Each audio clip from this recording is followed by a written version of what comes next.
Hey guys, आज हम कक्षा 10 का चैप्टर 5 पढ़ने जा रहे हैं, दैनिक जीवन में रसायन। तो चलिए शुरू करते हैं। दैनिक जीवन में रसायन। सबसे पहले आता है अम्ल। तो अम्ल के बारे में पढ़ते हैं। अम्ल अंग्रेजी भाषा के एसिड से बना है। अंग्रेजी भाषा के एसिड से बना है, जिसका लैटिन भाषा में अर्थ होता है एसिड्स। अर्थ होता है, एसिड्स का मतलब होता है खट्टा। लैटिन भाषा के शब्द एसिड से बना है, जिसका अर्थ होता है खट्टा। अम्ल की बात करें तो अम्ल स्वाद में कैसा खट्टा होता है और नीले लिटमस पत्थर को लाल कर देता है। क्या करता है ये? नीले लिटमस पत्थर को लाल कर देता है। अम्ल नीले लिटमस पत्थर को लाल कर देता है। फॉर एग्जाम्पल के तौर पे समझे, जैसे कुछ उदाहरण, जैसे हमारे सिरके में पाया जाता है, सिरके में एसिटिक अम्ल पाया जाता है। जिसका तो ये आपके नोट्स हैं, यहाँ से आप नोट्स लिख सकते हैं। जैसे अम्ल स्वाद में खट्टे होते हैं। अम्ल को अंग्रेजी भाषा में एसिड कहते हैं, जो लैटिन भाषा के शब्द एसिड से बना है। यह सिरके में एसिटिक अम्ल, इमली में टार्ट्रिक अम्ल, संतरे में एस्कॉर्बिक अम्ल, लाल चींटी के डंक में फार्मिक अम्ल, जठरस में हाइड्रोक्लोरिक अम्ल आदि रूपों में पाया जाता है। हमारे पेट आमाशय की बात करें तो आमाशय में हाइड्रोक्लोरिक अम्ल पाया जाता है। अम्ल का प्रारंभिक गुण आपको बता ही दिया, जैसे कि ये क्या कर देता है? नीले लिटमस पत्थर को लाल कर देता है। इसी प्रकार यदि क्षार की बात करें तो क्षार स्वाद तो कैसा होता है? स्वाद कड़वा होता है। और क्षार क्या कर देता है? लाल लिटमस पत्थर को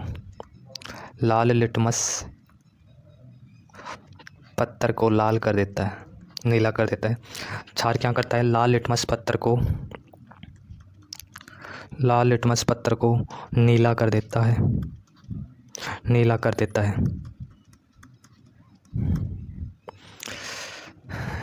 ये क्षार ज़्यादातर इस परम में साबुन जैसा व्यवहार रखते हैं, साबुन की तरह व्यवहार करते हैं। उदाहरण के तौर पे अगर समझें एग्जांपल, जैसे KOH potassium hydroxide, NaOH sodium hydroxide, AlOH whole twice 3, aluminium hydroxide. तो क्षार के ये आपको नोट्स मिल जाएंगे यहाँ। फिर आगे क्षार जैसे जितने भी अपमार्जक होते हैं, साबुन, डिटर्जेंट वगैरह, ये किसका काम करते हैं? क्षार का काम करते हैं। ये साबुन है, साबुन क्या है? क्षार है। ये डिटर्जेंट वगैरह जितने भी साफ़ करने के केमिकल्स होते हैं, ये क्या है? क्षार है। फिर आगे बात करते हैं लवण की। लवण के क्या होता है? जब हम अम्ल और क्षार दोनों की अभिक्रिया करवाते हैं तो हमें लवण प्राप्त होता है और साथ में जल बनता है। जल बनता है। तो जैसे उदाहरण के तौर पे हम ले लेते हैं अम्ल HCl हाइड्रोक्लोरिक अम्ल प्लस, और साथ में लेते हैं सोडियम हाइड्रोक्साइड क्षार। इनकी अभिक्रिया करवाते हैं तो इनकी अभिक्रिया कराएंगे तो लवण बनेगा। लवण क्या बनेगा? NaCl साधारण नमक और जल बनता है। तो ये संपूर्ण प्रक्रिया उदासीनीकरण अभिक्रिया कहलाती है। उदासीनीकरण अभिक्रिया कहलाती है। इसे उदासीनीकरण अभिक्रिया क्यों कहते हैं?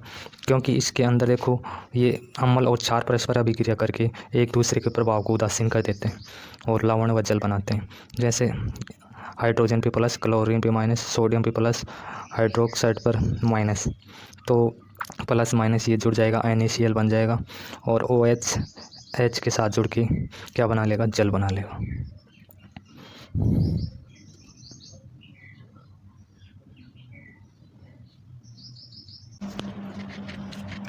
आगे बात करते हैं, ये आपके नोट्स हैं जो आप यहाँ से लिख सकते हैं। लवण, मैंने बताया था अम्ल और क्षार की जब परस्पर क्रिया करवाते हैं तो लवण व जल बनता है। तो इस प्रक्रिया को हम क्या कहते हैं? उदासीनीकरण अभिक्रिया कहते हैं। यह एक ऊष्माक्षेपीय अभिक्रिया होती है, अर्थात इसमें ऊष्मा निकलती है। प्रबल अम्ल तथा प्रबल क्षार की अगर अभिक्रिया कराते हैं तो वो उदासीन होती है। बनने वाला क्या होता है? उत्पाद, उसमें उत्पाद के रूप में लवण बनता है और जल बनता है। तो प्रबल अम्ल की बात करें तो प्रबल अम्ल जैसे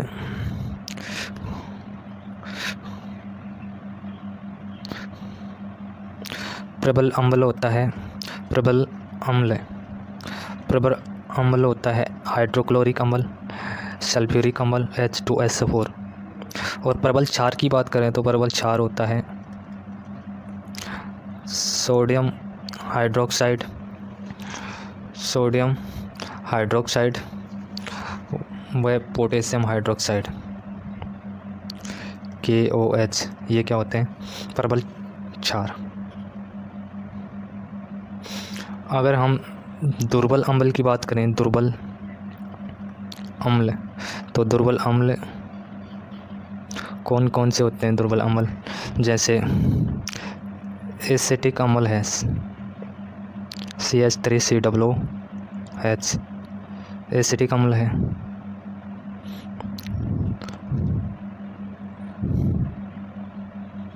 ये दुर्बल अम्ल है।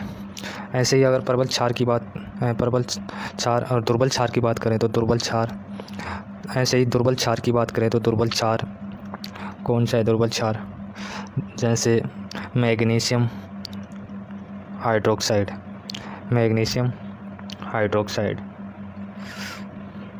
MgOH2, magnesium hydroxide, ammonium hydroxide, ये क्या है? दुर्बल क्षार हैं। इसके नोट्स आपको ये दे रखे हैं। आगे हम पढ़ते हैं आर्हेनियस संकल्पना और ब्रोंस्टेड-लोरी सिद्धांत, लोइस अम्ल व क्षार की अवधारणा। तो अम्ल क्षार की परिभाषा निकालने के लिए कई साइंटिस्टों ने अपनी अपनी संकल्पना, सिद्धांत व अवधारणाएं दी हैं जो हम आगे पढ़ने वाले हैं। तो आगे चलते हैं हम आर्हेनियस संकल्पना पर। आर्हेनियस संकल्पना क्या कहती है? सबसे पहले 1887 ईस्वी में आर्हेनियस ने अम्ल व क्षार की परिभाषा इस प्रकार दी कि जब हम किसी पदार्थ को जलीय विलयन में डालते हैं, जैसे मान लो ये क्या है? जलीय विलयन है। जलीय विलयन क्या है? जलीय विलयन है। ये क्या है? जलीय विलयन। जब हम किसी पदार्थ को जलीय विलयन में डालते हैं और वह पदार्थ H+ आयन देता है, H+ आयन देता है, तो वो क्या कहलाएगा? अम्ल कहलाएगा। अम्ल कहलाएगा। क्या कहलाएगा? अम्ल कहलाएगा। और यदि जैसे मान लेते हैं HCl को डाला तो हाइड्रोक्लोरिक अम्ल है ये, इसको जल में डाला तो ये क्या देगा? H+ देगा। ये हाइड्रोजन H+ देगा, तो ये क्या है? अम्ल है। इसी प्रकार जैसे हम किसी एक अन्य पदार्थ NaOH को डालते हैं, NaOH को डालते हैं सोडियम हाइड्रोक्साइड को, तो ये क्या देता है? OH-। तो आर्हेनियस ने क्या बताया कि अगर किसी पदार्थ को जलीय विलयन में डालने पर वो OH- हाइड्रोक्साइड आयन देता है तो वो क्या कहलाएगा? क्षार कहलाएगा। ये थी आर्हेनियस की संकल्पना। ये क्या थी, आर्हेनियस की संकल्पना। आगे उदाहरण समझ सकते हैं, जैसे अम्ल के उदाहरण, हाइड्रोक्लोरिक अम्ल, जैसे HCl हाइड्रोक्लोरिक अम्ल है। इस पे प्लस आएगा हाइड्रोजन पे, क्लोरीन पे माइनस, और ये टूट कर क्या बनाएगा, H++Cl-। तो ये क्या दे रहा है, H+ दे रहा है, तो क्या कहलाएगा, अम्ल। इसी प्रकार HNO3 में H+ निकलेगा, सल्फ्यूरिक अम्ल में 2H+ निकलेगा, एसिटिक अम्ल में H। ऐसे हाइड्रोजन आयन देने वाले सभी पदार्थ क्या कहलाएंगे, अम्ल कहलाएंगे। फिर हम प्रबल अम्ल और दुर्बल अम्ल की बात करते हैं। तो अभी मैंने बताया था कुछ अम्ल जलीय विलयन में पूर्णतः आयनित हो जाते हैं। जो पूर्णतः आयनित हो जाते हैं वो तो प्रबल अम्ल कहलाते हैं, और जो जलीय विलयन में आंशिक रूप से आयनित होते हैं वो दुर्बल अम्ल कहलाते हैं।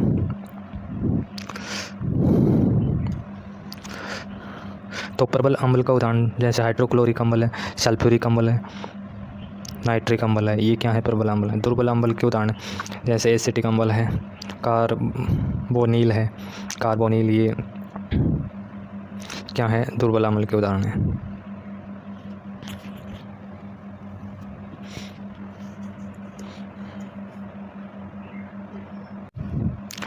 आगे देखते हैं अम्ल और क्षार के मध्य अंतर। तो पहले हम पढ़ चुके हैं अम्ल स्वाद में कैसे होते हैं, खट्टे होते हैं, और क्षारक क्या होते हैं, स्वाद में कड़वे होते हैं। अम्ल क्या करता है, जलीय विलयन में H+ आयन यानी हाइड्रोजन आयन देता है, तो क्षार क्या करता है, जलीय विलयन में OH आयन देता है। OH आयन क्या है, हाइड्रोक्साइड आयन है। अम्ल क्या करता है, नीले लिटमस पत्र को लाल कर देता है, तो क्षार क्या करता है, लाल लिटमस पत्र को नीला कर देता है। इसको ट्रिक से भी याद रख सकते हैं, जैसे अम्ल के लिए हम अनिल याद रखेंगे, अनिल। अम्ल के लिए क्या करेंगे, अनिल याद रखेंगे, अनिल। ए का मतलब होता है यहाँ अम्ल, और नी का मतलब नीले लिटमस पत्थर को क्या कर देता है, एल का मतलब लाल कर देता है, लाल कर देता है, लाल कर देता है, लाल कर देता है। इसके विपरीत फिर क्षार को हम लिख सकते हैं, क्षार में भी याद रखना चाहें तो छलनी याद रख सकते हैं, छलनी, छलनी, छः का मतलब क्षार, छलनी याद रख सकते हैं। आटा छानने वाली या चाय छानने वाली जो छलनी होती है उसको याद रख सकते हैं, छलनी। ऐसे हिंट के रूप में याद रख सकते हैं। रिलेट करने के लिए क्या याद रखेंगे, क्षार के लिए छलनी। तो उदाहरण बता ही दिया था आप लोगों को, जैसे अम्ल के उदाहरण है हाइड्रोक्लोरिक अम्ल, सल्फ्यूरिक अम्ल, नाइट्रिक अम्ल आदि, ये क्या है, अम्ल के उदाहरण है। और क्षार के उदाहरण जैसे sodium hydroxide, potassium hydroxide, calcium hydroxide, ammonium hydroxide, ये क्षार के उदाहरण। फिर आगे आता है क्रिस्टलन का जल। क्रिस्टलन का जल किसे कहते हैं, क्रिस्टलन का जल जैसे कोई भी यौगिक है, जैसे मान लेते हैं जिप्सम है, जिप्सम, जिप्सम CaSO4.2H2O, ये जिप्सम का सूत्र है। तो ये पूरा क्या है, पूरा एक यौगिक है, क्या है, यौगिक, ये पूरा यौगिक है। तो किसी यौगिक में उपस्थित जल के अणुओं की संख्या उस यौगिक का क्या कहलाता है, क्रिस्टलन का जल। तो क्रिस्टलन के जल की परिभाषा हम इस प्रकार दे सकेंगे, किसी यौगिक के अणु सूत्र में ये यौगिक है और ये यौगिक है और ये इसका क्या है, अणु सूत्र है। ये यौगिक और यौगिक का क्या है, अणु सूत्र। यौगिक क्या है, कैल्शियम सल्फेट, और पूरा मिलाकर क्या हो गया, ये इसका अणु सूत्र हो गया। तो किसी यौगिक के कैल्शियम सल्फेट एक यौगिक है और उसमें जल के अणु 2 हैं। तो परिभाषा इस प्रकार देंगे, किसी यौगिक के अणु सूत्र में जितने भी जल के अणु होते हैं वे उसका क्रिस्टलन का जल कहलाते हैं। जैसे कैल्शियम सल्फेट में जल के अणु कितने हैं, 2 हैं। तो इस जिप्सम का क्रिस्टलन जल कितना हो गया, जिप्सम का क्रिस्टलन जल, इसका क्रिस्टलन जल हो गया 2। कितना हो गया, 2। जिप्सम का क्रिस्टलन जल कितना हो गया, 2। परिभाषा एक बार फिर से बता देते हैं, किस प्रकार परिभाषा देते हैं, जैसे उदाहरण के तौर पे हम लेते हैं जिप्सम। क्या लेते हैं? जिप्सम। जिप्सम का अणुसूत्र होता है CaSO4.2H2O। जल के अणु है यहाँ 2, तो ये एक यौगिक है। क्या है ये? यौगिक। ये एक यौगिक है। तो किसी यौगिक के अणुसूत्र में, ये क्या है? अणुसूत्र। अणुसूत्र में जितने जल के अणु होते हैं वे उस यौगिक का क्रिस्टलन का जल कहलाते हैं। जैसे जिप्सम में जल के अणु कितने हैं?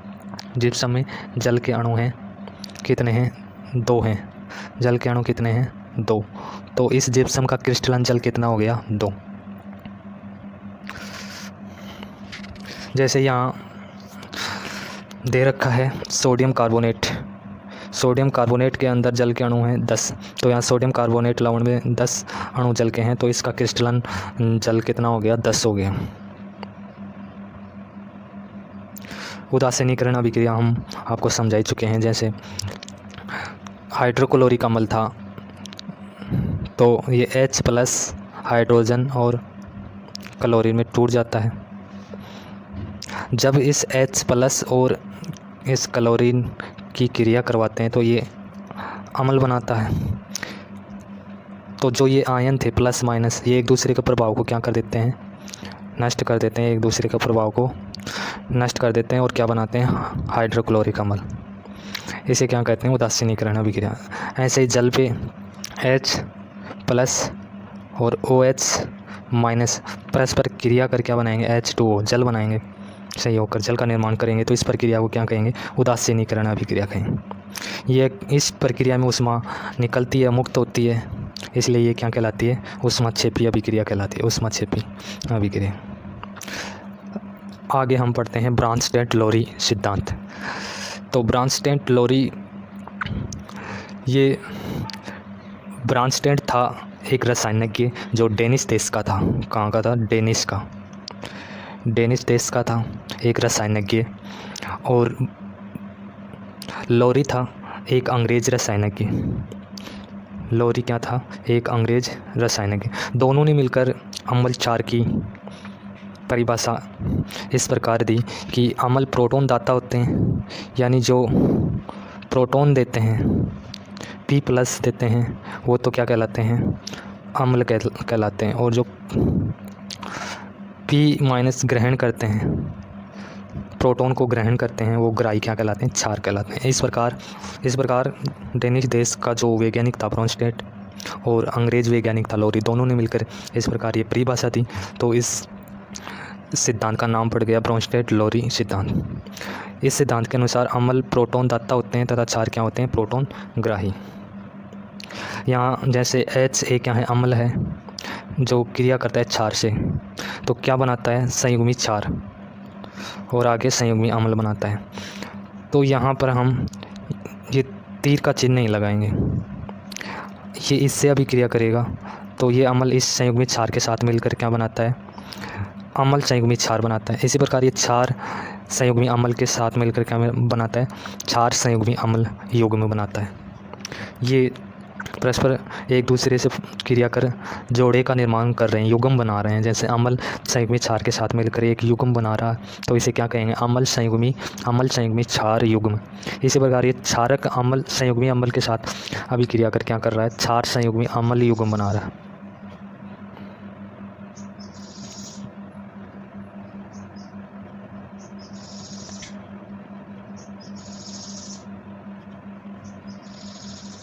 और उदाहरण से समझना चाहें तो जैसे ये जल है और ये अमोनिया है।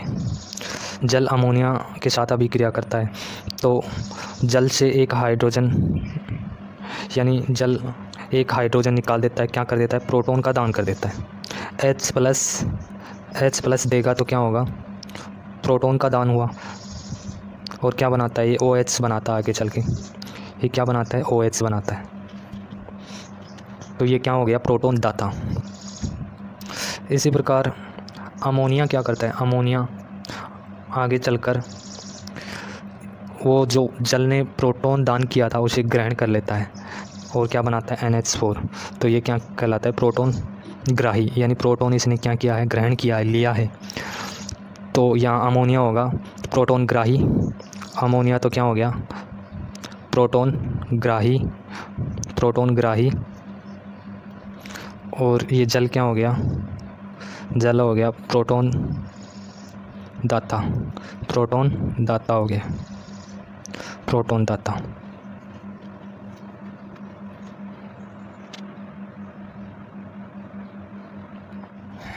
तो हम इसको नोट्स के रूप में लिख लेंगे। यहाँ जल प्रोटॉन दाता है, अतः जल क्या है अम्ल है। यह प्रोटॉन देकर संगत क्षार जैसे कि संयुग्मी क्षार OH को क्या कहेंगे संयुग्मी क्षार में बदल जाता है। अमोनिया NH3 प्रोटॉन ग्राही है, अतः ये क्या है ग्रहण करने वाला क्षार है, और यह क्या करता है प्रोटॉन ग्रहण करके संगत अम्ल अमोनियम आयन में बदल जाता है, जिसे क्या कहते हैं संयुग्मी अम्ल कहते हैं।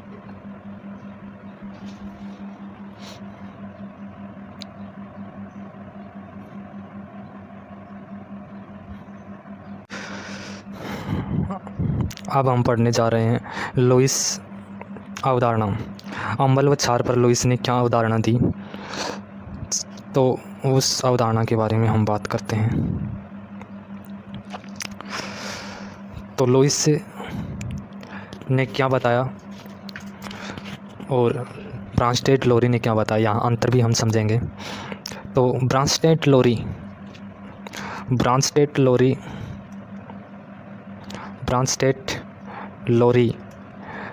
लोरी तो ये कहता है कि प्रोटॉन यानी P+ दाता, प्रोटॉन दाता तो अम्ल कहलाता है, प्रोटॉन दाता अम्ल कहलाता है,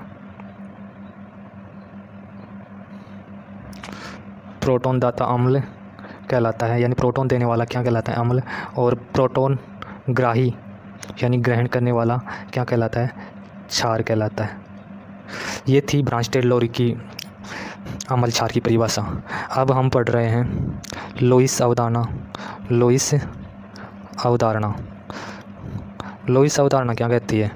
यहाँ पर है इलेक्ट्रॉन, यहाँ पर क्या है इलेक्ट्रॉन है। तो लुईस ने क्या बताया अम्ल क्षार के बारे में कि इलेक्ट्रॉन ग्रहण करने वाला, इलेक्ट्रॉन अगर ग्रहण किया जाता है, इलेक्ट्रॉन ग्राही या ग्रहण करने वाला, इलेक्ट्रॉन ग्राही तो क्या कहलाएगा अम्ल कहलाएगा, और इलेक्ट्रॉन दाता या कह सकते हैं इलेक्ट्रॉन का त्याग करने वाला क्या कहलाएगा क्षार कहलाएगा, क्षार। तो दोनों में अंतर ये था कि ब्रांस्टेड लोरी में तो प्रोटॉन की बात हुई थी, यानी प्रोटॉन दाता तो कहलाता है अम्ल, और प्रोटॉन ग्राही क्या कहलाते हैं क्षार। ब्रांस्टेड लोरी में तो किसकी बात हुई थी प्रोटॉन की बात हुई, प्रोटॉन दाता तो अम्ल कहलाएगा और प्रोटॉन ग्राही क्या कहलाएगा क्षार कहलाएगा। जबकि लुईस अवधारणा में क्या है इलेक्ट्रॉन है, क्या है इलेक्ट्रॉन ग्राही यानी ग्रहण करने वाला तो क्या कहलाएगा अम्ल कहलाएगा, क्या कहलाएगा अम्ल, और इलेक्ट्रॉन दाता या इलेक्ट्रॉन का त्याग करने वाला क्या कहलाएगा क्षार कहलाएगा। ये दोनों की अवधारणाओं सिद्धांतों में क्या है अंतर है। इनमें ज़्यादातर कंफ्यूज होता है स्टूडेंट्स को, तो मैंने इनमें अंतर भी आपको अच्छी तरह समझा दिया है। अब आगे देखते हैं, ये लुईस की संकल्पना है जिसको आप नोट्स के रूप में बना सकते हो। उदाहरण समझे, तो उदाहरण देखते हैं। उदाहरण है BF3, उदाहरण है BF3 और साथ में यहाँ पर एकाकी इलेक्ट्रॉन युग्म है। ये आप देख रहे होंगे, यहाँ पर 2 डॉट दिखाई दे रहे होंगे, ये एकाकी इलेक्ट्रॉन युग्म है। ये क्या है एकाकी इलेक्ट्रॉन युग्म है। इसे इलेक्ट्रॉन धनी या इलेक्ट्रॉन का एकाकी युग्म रखने वाला यौगिक कहते हैं। तो एकाकी इलेक्ट्रॉन व इलेक्ट्रॉन का युग्म रखने वाला कौन हो गया अमोनिया हो गया, जो क्या है एक क्षार है। और BF3 क्या है यहाँ पर अम्ल है। ये दोनों परस्पर क्रिया कर क्या बनाते हैं, ये दोनों परस्पर क्रिया कर BF3, यहाँ पर BF3 था जो इधर क्या लिखा गया है तीर के बाद F3 पहले और B बाद में लिखा गया है, और जो ये क्षार था वो क्षार आगे की तरफ लिखा गया है और इधर से तीर किसकी तरफ आ रही है, अम्ल की तरफ आ रही है, F3B की तरफ। तो इस तरह इसको हमें दर्शाना है। तो इसके अनुसार लोइस क्षार इलेक्ट्रॉन देते हैं। लोइस क्षार जो होते हैं वो क्या करते हैं, इलेक्ट्रॉन देते हैं। जैसे ये एकाकी इलेक्ट्रॉन युग्म था, इसका क्या करता है, ये दान करता है। तो लोइस क्षार क्या करते हैं, इलेक्ट्रॉन देते हैं। तथा लोइस अम्ल इलेक्ट्रॉन ग्रहण कर यौगिक बनाते हैं। ये लोइस अम्ल है, ये लोइस अम्ल क्या करता है, इलेक्ट्रॉन को ग्रहण करता है और क्या करता है, यौगिक बनाता है। यौगिक क्या बनाया इसने, F3B यौगिक बनाया, जबकि इधर क्या था, BF3 था। इधर क्या था, इधर था BF3, जबकि क्रिया करा के तीर के बाद क्या बनाया इसने, F3B बनाया है यौगिक। यहाँ दोनों परस्पर उपसह संयोजक बंध द्वारा जुड़े रहते हैं। दोनों के मध्य में यहाँ क्या होता है, उपसह संयोजक बंध होता है। BF3 और B दोनों के मध्य क्या होता है, उपसह संयोजक बंध होता है। क्या होता है, उपसह संयोजक बंध। यहाँ पर क्या होता है, उपसह संयोजक बंध होता है।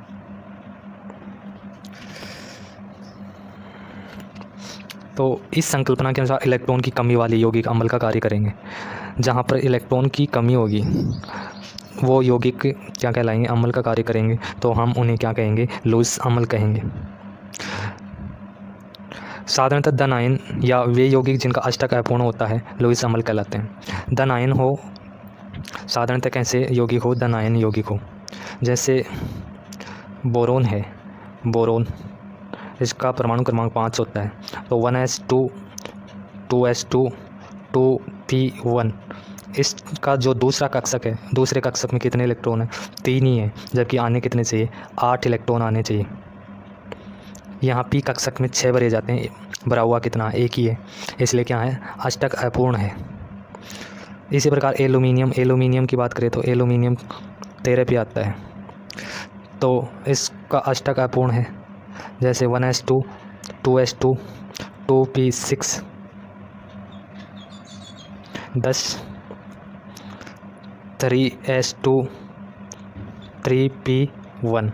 तो तीसरा कक्षक यहाँ एल्यूमिनियम में क्या है, एल्यूमिनियम में तीसरा कक्षक अपूर्ण है। इस तीसरे कक्षक का जो अष्टक है वो क्या है, अपूर्ण है। इसी प्रकार मैग्नीशियम में भी तीसरा कक्षक आ जाएगा जो अपूर्ण रहेगा। सोडियम में भी तीसरा कक्षक आएगा जो अपूर्ण रहेगा। तो जिनका अष्टक अपूर्ण होता है वो लोइस अम्ल कहलाते हैं। और इलेक्ट्रॉन धनी या इलेक्ट्रॉन का एकाकी युग्म रखते हैं वो क्या कहलाते हैं, क्षार कहलाते हैं। ये मैंने आपको पहले बता ही दिया है। जैसे ये जल है, एकाकी इलेक्ट्रॉन युग्म रख रहा है। ऑक्सीजन एक एकाकी इलेक्ट्रॉन युग्म यहाँ है, एक यहाँ पर है। यहाँ पर 2 एकाकी इलेक्ट्रॉन युग्म है। अमोनिया के पास कितने हैं, अमोनिया के पास 1 एकाकी इलेक्ट्रॉन युग्म है। तो एकाकी इलेक्ट्रॉन युग्म जो रखते हैं वो क्या कहलाते हैं, लोइस क्षार कहलाते हैं। आगे हम पढ़ते हैं अम्ल व क्षार के सामान्य गुण। तो हम पढ़ चुके हैं, अम्ल तो क्या करते हैं, नीले लिटमस पत्र को लाल कर देते हैं, नीले को क्या कर देते हैं, लाल। जबकि क्षार क्या करता है, क्षार लाल लिटमस पत्र को नीला कर देता है। दूसरा गुण है अम्ल धातु के साथ क्रिया करके हाइड्रोजन गैस देते हैं। जब किसी अम्ल की अभिक्रिया हम धातु के साथ करवाते हैं, जैसे मान लेते हैं सल्फ्यूरिक अम्ल है। ये सल्फ्यूरिक अम्ल की अभिक्रिया हम जिंक धातु से करवाते हैं तो क्या बनता है, लवण के रूप में जिंक सल्फेट, और बाहर क्या निकलती है, हाइड्रोजन गैस। तो इसको हम एक प्रयोग के द्वारा समझते हैं। यहाँ से बहुत बार प्रश्न पूछा जा चुका है कि क्या होता है जब किसी अम्ल की अभिक्रिया धातु से करवाई जाती है, या फिर कह सकता है क्या होता है जब सल्फ्यूरिक अम्ल की अभिक्रिया दानेदार जिंक से करवाई जाती है। तो ये यहाँ जिंक धातु लेनी है, ये रिएक्शन देनी है और ये आगे प्रयोग है, ये समझाना है। इसमें क्या करते हैं, हम एक स्टैंड ले लेते हैं, ये वाला स्टैंड। इस स्टैंड पे हम एक प्रश्नली जोड़ देते हैं। स्टैंड से क्या जोड़ देते हैं, प्रश्नली। और प्रश्नली के अंदर हम दानों के रूप में, यहाँ दानों के रूप में क्या डालते हैं, जिंक धातु के छोटे छोटे टुकड़े दानों के रूप में डालते हैं। और इसमें सल्फ्यूरिक अम्ल भरा होता है। फिर इसमें एक अन्य प्रवाह नली डालकर हम साबुन से भरे पात्र से जोड़ देते हैं। साबुन से भरे पात्र से जोड़ने के पश्चात हम इसके पास क्या करते हैं, जलती हुई मोमबत्ती लाते हैं। तो इससे जो साबुन के बुलबुले निकलते हैं, साबुन के बुलबुलों के पास जब जलती हुई मोमबत्ती लाते हैं तो यहाँ पर फट फट की ध्वनि सुनाई देती है हमें। फट फट की ध्वनि सुनाई देती है, वो फट फट की ध्वनि हाइड्रोजन गैस के जलने के कारण आती है। तो इस प्रकार हम प्रयोग के द्वारा समझा सकते हैं। जब सल्फ्यूरिक अम्ल की अभिक्रिया दानेदार जिंक से करवाते हैं तो क्या बनता है, जिंक सल्फेट बनता है और हाइड्रोजन गैस बाहर निकलती है। इस प्रकार हम ये रिएक्शन देकर उसकी हिंदी भी जैसे रिएक्शन करवाइए वैसे हिंदी लिख सकते हैं। जैसे ये सल्फ्यूरिक अम्ल है, क्या बोलते हैं इसको, सल्फ्यूरिक अम्ल H2SO। इसकी अभिक्रिया किससे करवा रहे हैं, जिंक से। तो जिंक से करवाने पर क्या बनता है, सल्फ्यूरिक अम्ल बनता है, जिंक से करवाने पर क्या बनता है, जिंक सल्फेट बनता है और हाइड्रोजन गैस बाहर निकलती है। तो यही हमें हिंदी में लिखना है। जब हम सल्फ्यूरिक अम्ल की अभिक्रिया जिंक धातु से करवाते हैं तो उत्पाद के रूप में हमें जिंक सल्फेट प्राप्त होता है और हाइड्रोजन गैस बाहर निकल जाती है।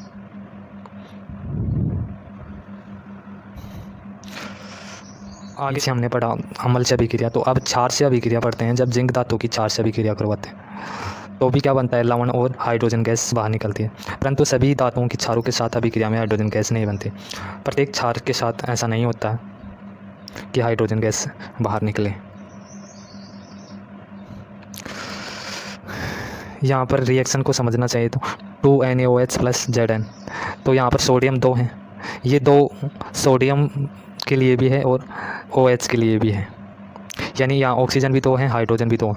ये 2 गुणा Na गुणा O गुणा H ऐसे हैं, ऐसे समझो मैथ की तरह। तो ये 2 सोडियम भी है, 2 ऑक्सीजन भी है, 2 हाइड्रोजन भी है। तो इधर 2 सोडियम है, इधर भी 2 सोडियम, इधर गुणा में है तो यहाँ बेस में लिखा जाएगा। आगे फिर जिंक इधर 1 ही था तो इधर भी जिंक 1 ही है। ऑक्सीजन 2 था, आगे भी 2 है, हाइड्रोजन आगे भी 2 है। इस प्रकार यह अभिक्रिया हो जाएगी।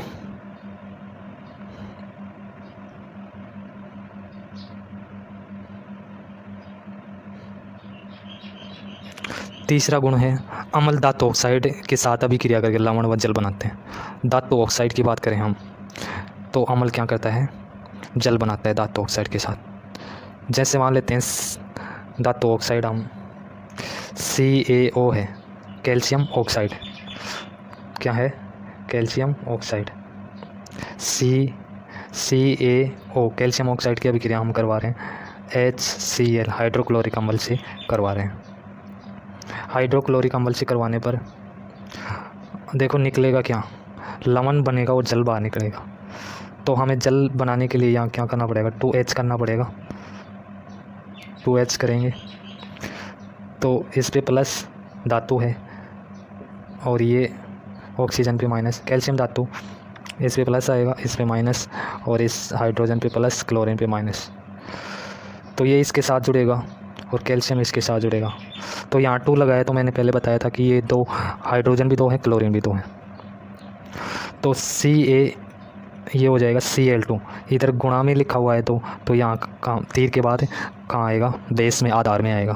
प्लस क्या लिखेंगे, 2H ये है और 2H तो ये है और एक ऑक्सीजन ये है। तो 2H और ऑक्सीजन मिलकर क्या हो गए, H2O जल हो गया, H2O क्या हो गया, H2O जल हो गया।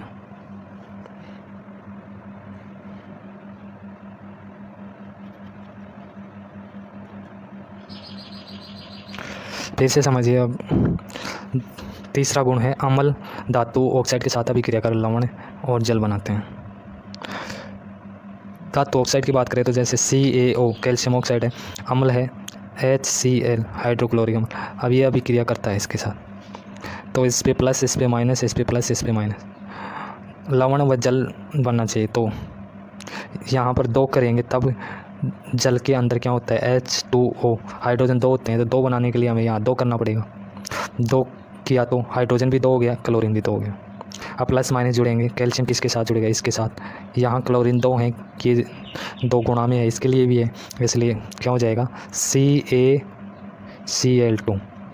और आगे प्लस में क्या लिखा जाएगा, ये 2H और ये ऑक्सीजन मिलकर H2O, ये जल बन जाएगा। यहाँ गुणा में था 2 तो इधर आधार में लिखा जाएगा तीर के बाद। ऑक्सीजन इसके साथ जुड़ गया तो क्या बन गया, H2O। ये समझ सकते हैं। और ए धातु ऑक्साइड के साथ अगर क्षार अभिक्रिया करता है तो लवण व जल बनता है। धातु ऑक्साइड के साथ अगर अम्ल अभिक्रिया करता है तो क्या बनता है, लवण व जल बनता है। और ए धातु ऑक्साइड के साथ क्षार अभिक्रिया करता है तो लवण व जल बनता है। ए धातु ये कार्बन डाइऑक्साइड है, इसके साथ कैल्शियम हाइड्रोक्साइड ये क्षार अभिक्रिया कर रहा है तो आगे क्या बन रहा है, लवण व जल बन रहा है।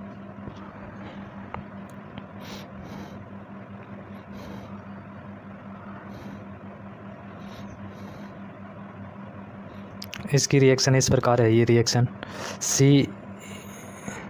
ये CO2 कार्बन डाइऑक्साइड, यहाँ से OH दो बार हैं, होल्ट वाइस लगा हुआ है बार, OH दो बार है, यहाँ से जल निकल जाएगा और एक ऑक्सीजन बचा वो इसके साथ आ जाएगा तो क्या बनेगा, Ca, ये कैल्शियम इसके साथ जुड़कर CaCO3 प्लस H2O, ऐसे बनेगा ये। चौथा गुण है सभी अम्लों व क्षारों के जलीय विलयन विद्युत के सुचालक होते हैं। जितने भी अम्ल व क्षार होते हैं उनका जलीय विलयन क्या होते हैं, विद्युत के सुचालक होते हैं, उनमें धारा प्रवाहित होती है। अम्लों व क्षारों का जो जलीय विलयन होता है, मान लो किसी पात्र के अंदर अम्ल डाल रखा है, जैसे हाइड्रोक्लोरिक अम्ल है, H2SO4 है, सल्फ्यूरिक अम्ल है, किसी पात्र में सोडियम हाइड्रोक्साइड क्षार है, KOH पोटेशियम हाइड्रोक्साइड क्षार है, तो इस पात्र में भी विद्युत धारा प्रवाहित होगी और इसमें भी विद्युत धारा प्रवाहित होगी। तो सभी अम्लों व क्षारों के जलीय विलयन में क्या होता है, विद्युत का चालन होता है, वो क्या होते हैं, विद्युत के सुचालक होते हैं। इनका उपयोग किस रूप में किया जाता है, अम्ल क्षारों का उपयोग विद्युत अपघट्य के रूप में किया जाता है। पांचवा गुण है सभी अम्ल क्षारों से अभिक्रिया करके अपने गुण खो देते हैं। अपने गुण खो देते हैं, जैसे मैंने बताया था हाइड्रोक्लोरिक अम्ल है, ये अभिक्रिया करता है सोडियम हाइड्रोक्साइड क्षार से, ये अम्ल है और ये क्षार है, तो परस्पर अभिक्रिया करते हैं, इस पे प्लस इस पे माइनस, इस पे प्लस इस पे माइनस, तो प्लस माइनस जोड़ेंगे, ये माइनस इस प्लस के साथ जुड़कर क्या बनाएगा, साधारण नमक NaCl, क्या बनाएगा, NaCl बनाएगा। प्लस फिर आगे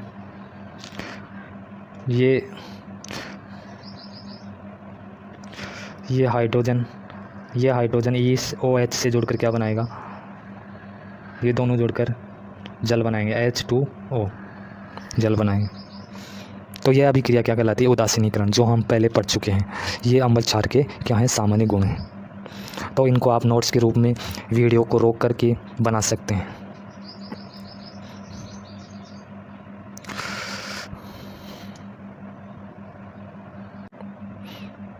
तो अब हम पढ़ने जा रहे हैं अम्ल क्षार व लवण के दैनिक जीवन में उपयोग।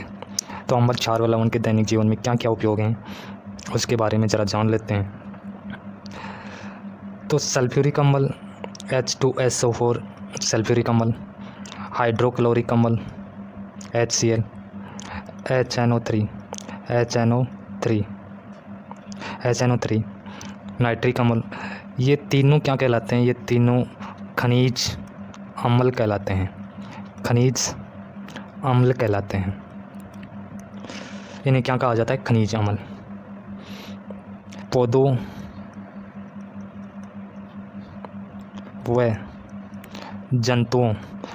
व जंतुओं में जो प्राकृतिक रूप से अम्ल पाया जाता है, जितने भी अम्ल पाए जाते हैं पौधों व जंतुओं में, प्राकृतिक रूप से जितने भी अम्ल पाए जाते हैं उन्हें कहते हैं हम कार्बनिक अम्ल। क्या कहते हैं, कार्बनिक अम्ल।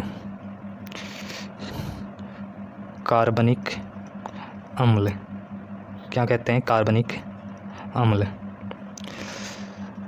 जैसे सिट्रिक अम्ल है, टार्ट्रिक अम्ल है, एसिटिक अम्ल है जो हम पीछे पढ़ चुके हैं, लैक्टिक अम्ल है जो दूध में पाया जाता है। इन सभी का उपयोग उद्योग धंधों में किया जाता है, जैसे औषधि निर्माण में, उद्योग धंधों में औषधि बनाने में, औषधि जितनी भी दवाइयाँ होती हैं, औषधि होती हैं वो बनाने में, पेंट के रूप में, उर्वरक के रूप में, उर्वरक बनाने में इन अम्लों को काम में लिया जाता है। जो हाइड्रोक्लोरिक अम्ल होता है उसे उद्योग धंधों में बॉयलर के रूप में काम में लेते हैं, अर्थात साफ़ सफाई के रूप में। अंदर से जो मशीनरी होती हैं उनको सैनिटरी करने में, साफ़ करने में काम में लिया जाता है हाइड्रोक्लोरिक अम्ल का, जो हमारे आमाशय में भी पाया जाता है। नाइट्रिक अम्ल होता है, नाइट्रिक अम्ल को उर्वरक बनाने में काम में लिया जाता है। चांदी व सोने के गहनों को साफ़ करने में भी नाइट्रिक अम्ल का उपयोग किया जाता है। जैसे हम बात करें हाइड्रोक्लोरिक अम्ल और नाइट्रिक अम्ल की, हाइड्रोक्लोरिक अम्ल व नाइट्रिक अम्ल की, तो नाइट्रिक अम्ल HNO3 ये नाइट्रिक अम्ल है। इसके तो नाइट्रिक अम्ल का तो एक भाग है और प्लस हाइड्रोक्लोरिक अम्ल का 3 भाग। इनका जो मिश्रण होता है, मिश्रण, उस मिश्रण को अम्लराज कहा जाता है। अम्लराज, अम्लराज या फिर एक्वा रेजिया भी कह सकते हैं। एक्वा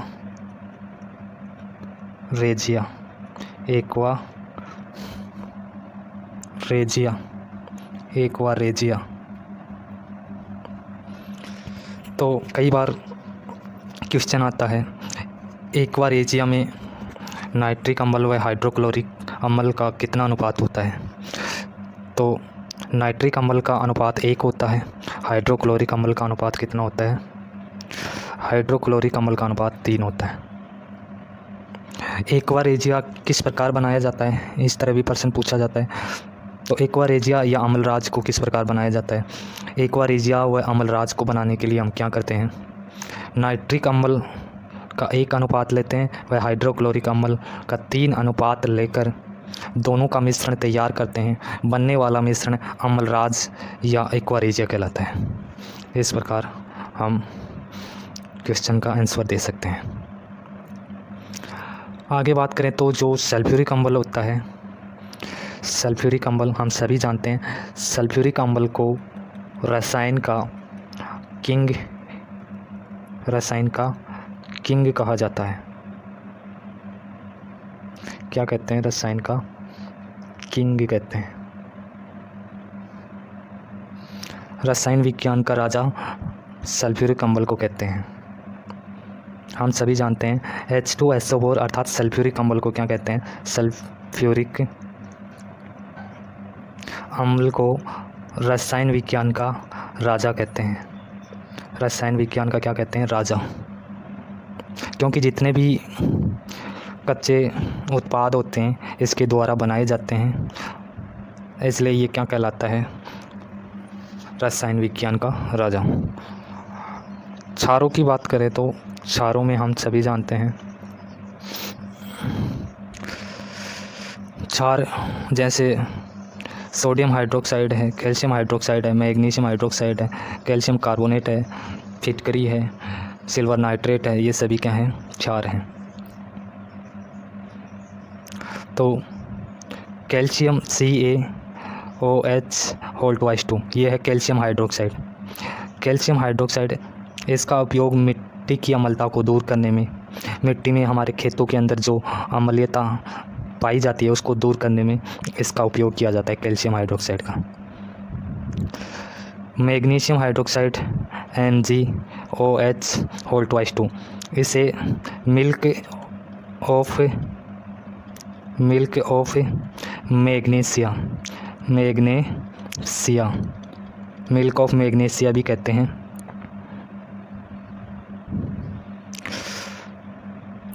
यह एंटी एसिड के रूप में काम में आता है। जो हमारे पेट के अंदर कब्ज़ हो जाती है, पेट में कब्ज़, उस कब्ज़ को दूर करने के काम में आता है मैग्नीशियम हाइड्रोक्साइड। एंटी एसिड के रूप में कार्य करता है, ये अम्लीयता को दूर करने के काम में आता है। और बात करें तो कैल्शियम हाइड्रोक्साइड के बारे में हम सभी जानते हैं। क्या करता है कैल्शियम हाइड्रोक्साइड? सफ़ेदी करनी हो हमें घरों में तो सफ़ेदी के रूप में, कीटनाशक के रूप में भी काम में आता है कैल्शियम हाइड्रोक्साइड। कैल्शियम कार्बोनेट की बात करें तो CO3 कैल्शियम कार्बोनेट, तो ये इसे संगमरमर भी कहते हैं, संगमरमर। इसे संगमरमर, मार्बल, चूना पत्थर, कैल्शियम कार्बोनेट, इन नामों से जाना जाता है। क्या है ये? Calcium carbonate. इस कैल्शियम कार्बोनेट को संगमरमर, मार्बल, चूना पत्थर इत्यादि नामों से जाना जाता है, जो हमारे घरों में फर्श बनाने में, दीवारों पे लगाने में इत्यादि में काम में आता है। सिल्वर नाइट्रेट की बात करें, सिल्वर नाइट्रेट AgNO3 को सिल्वर नाइट्रेट कहते हैं। क्या कहते हैं? सिल्वर नाइट्रेट कहते हैं। इसका उपयोग, सिल्वर नाइट्रेट का उपयोग किस में किया जाता है? फोटोग्राफी में इसका उपयोग किया जाता है, फोटोग्राफी में।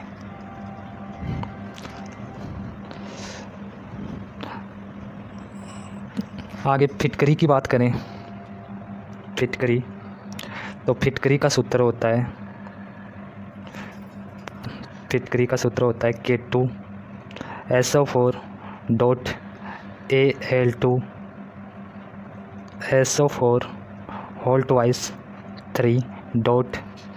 24 होते हैं जल के अणु, H2O। जल के अणु कितने होते हैं? 24। जल के अणु होते हैं कितने? 24 होते हैं जल के अणु। ये सूत्र होता है फिटकरी का। किसका सूत्र है? फिटकरी का। इसका उपयोग किस में किया जाता है? इसका उपयोग किया जाता है जल का शोधन करने में। जल शोधन में इसका उपयोग किया जाता है, जल को साफ करने में। जल को क्या करने में? साफ करने में।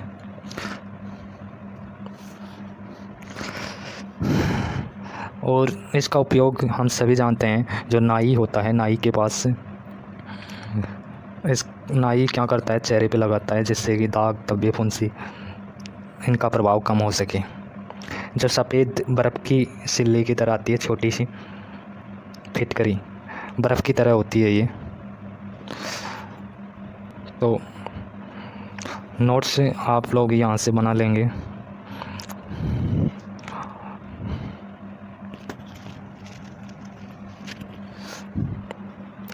तो सभी विद्यार्थी यहाँ से नोट्स वीडियो को रोककर बना सकते हैं। वीडियो अच्छा लगे तो वीडियो को लाइक, कमेंट व सब्सक्राइब करना ना भूलें। अगले वीडियो की सूचना पाने के लिए आपको हमारे चैनल को सब्सक्राइब करना है, जिससे कि आने वाला नोटिफिकेशन आपको तुरंत मिल सके।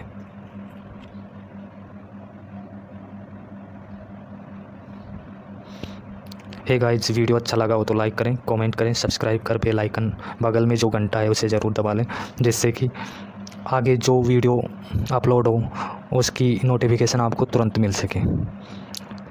तो मिलते हैं अगले वीडियो में।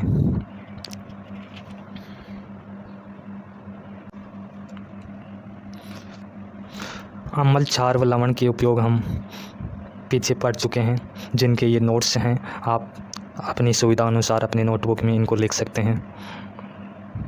वीडियो को रोककर आप ये नोट्स अपनी नोटबुक में उतार सकते हैं। तो दोस्तों, वीडियो अच्छा लगा हो तो लाइक करें, कमेंट करें, सब्सक्राइब करें और बगल वाले बेल आइकन को ज़रूर दबा लें, जिससे कि आने वाले वीडियो का नोटिफिकेशन आपको तुरंत मिल सके। अगले पार्ट में हम पढ़ेंगे pH स्केल और जितने भी यौगिक हैं रसायन के जो आपके सिलेबस में दे रखे हैं, उनके उपयोग, गुण, सामान्य उपयोग व गुण पढ़ेंगे। और प्लास्टर ऑफ पेरिस पढ़ेंगे, साबुन अपमार्जक पढ़ेंगे। ये सब